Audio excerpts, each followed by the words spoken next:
49, 42. 49, 44, 52, 72.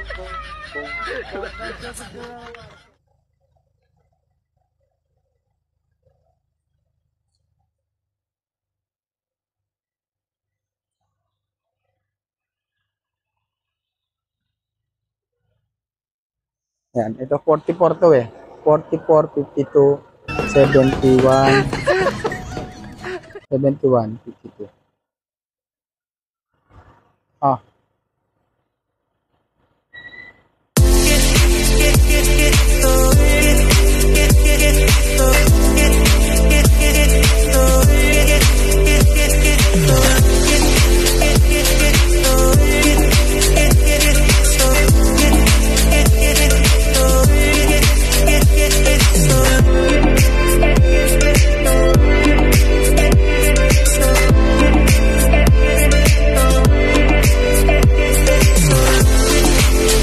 RMR Real Estate channel, please like and subscribe. hi guys, nandito tayo sa Sunil Townhouse. Ito po yung Pasteurized Street sa May Manuela. So guys, ang lot area po ng unit dito ay 44 square meter and 49. So yung 44 square meter po ay 52 yung floor area niya. Yung 49 square meter na lot area ay 71 square meter po yung floor area niya. So 3 bedroom, 2 toilet and bath. So guys, pasok po tayo dito.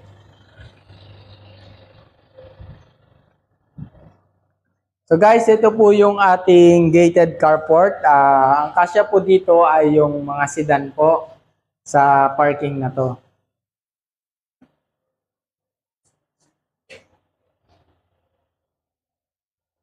Yan guys, pagpasok po natin, ang ating pong door ay wood po yan. Wood po.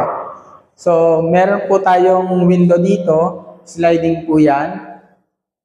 Tapos naka-granite tiles naman po tayo. And then dito naman po sa kitchen natin sa ground floor, naka-countertop din po yan at may built-in cabinet sa overhead and then sa under po. Meron din po ditong window. So dito po sa likod natin, dito po yung laundry area and meron din po tayo ditong toilet and bath. So ayan po siya.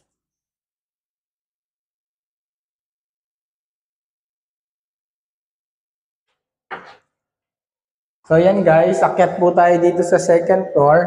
Yung atin pong step ay wood po yan.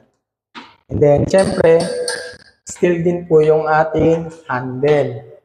So, naka-granite din, naka-tiles din po yung ating yung hallway and then sa bedroom, ganun din po. Meron din po tayong built-in cabinet and then yung atin pong window ay sliding din po yan. So, pwede po tayo dito magpalagay ng aircon. So, kung gusto po natin ng window type, pwede pong magpabutas po tayo dyan. Or, yung split type.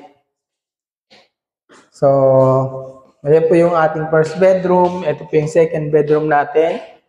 Meron din po yung built-in cabinet. And then, ito po yung common toilet and bath ng 3 bedroom. So, ayan guys. At the same time, makikita po natin dito yung master bedroom. So, yan po, sa tapat po ng gate natin, makikita na po natin yan. And then, naka-sliding window rin po tayo. Yan. Tapos, may built-in cabinet din po yan. So, guys, yan po, ito po yung ating 3 bedroom sa Pasteurized Street, Manuela, Las Piñas City.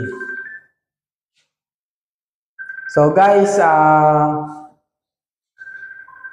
kung gusto nyo pong mag-viewing sa property na to, pwede nyo po akong i-email or may contact number po ako dyan sa video ko. So yan lang po. Viber or Messenger para po makapag preset viewing po kayo pag gusto niyo po. So, dito po sa hallway natin meron na po tayong sunroof. So, hindi po siya madilim. So, guys, tignan na po natin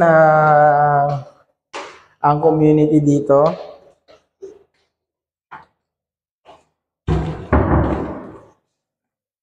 At maganda dito guys, paglabas nyo sa community na to, marami na rin po siyang school.